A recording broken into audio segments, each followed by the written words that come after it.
This is Jim Bob. He's a male 3-year-old brown Staffordshire Terrier. He's 32 kilos.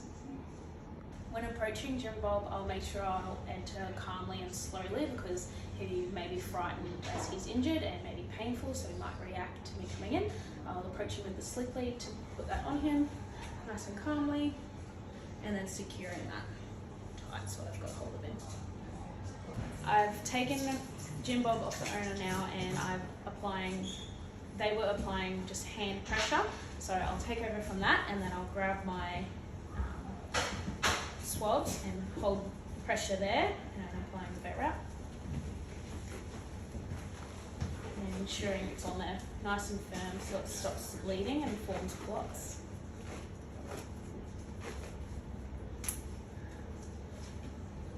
Okay.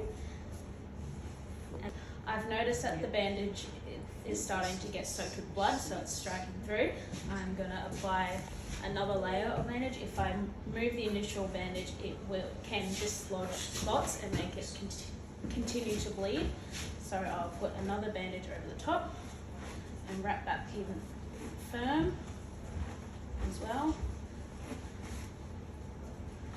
And once we know that the bleeding has completely stopped, we can bandage it properly and have a better look at it. When reassuring the clients about the status of Jim Bob, I ensure that I use a soft tone when speaking to them and reassuring words to get across that we are stabilising Jim Bob, but he's not out of the woods yet, and that we're just managing his blood loss.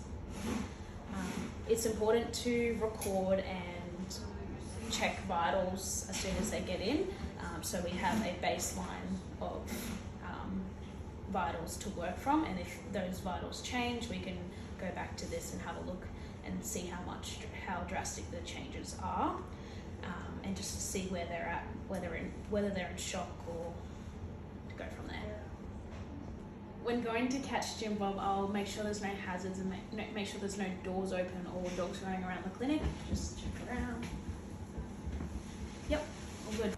When lifting Jim Bob, the clients should, because he's so heavy, the client should have 2 people and a stretcher or a makeshift stretcher, whether that's a towel or a blanket, and putting him on the blanket, and then one person at each end carrying him without letting him move as much as possible or disturbing the wound.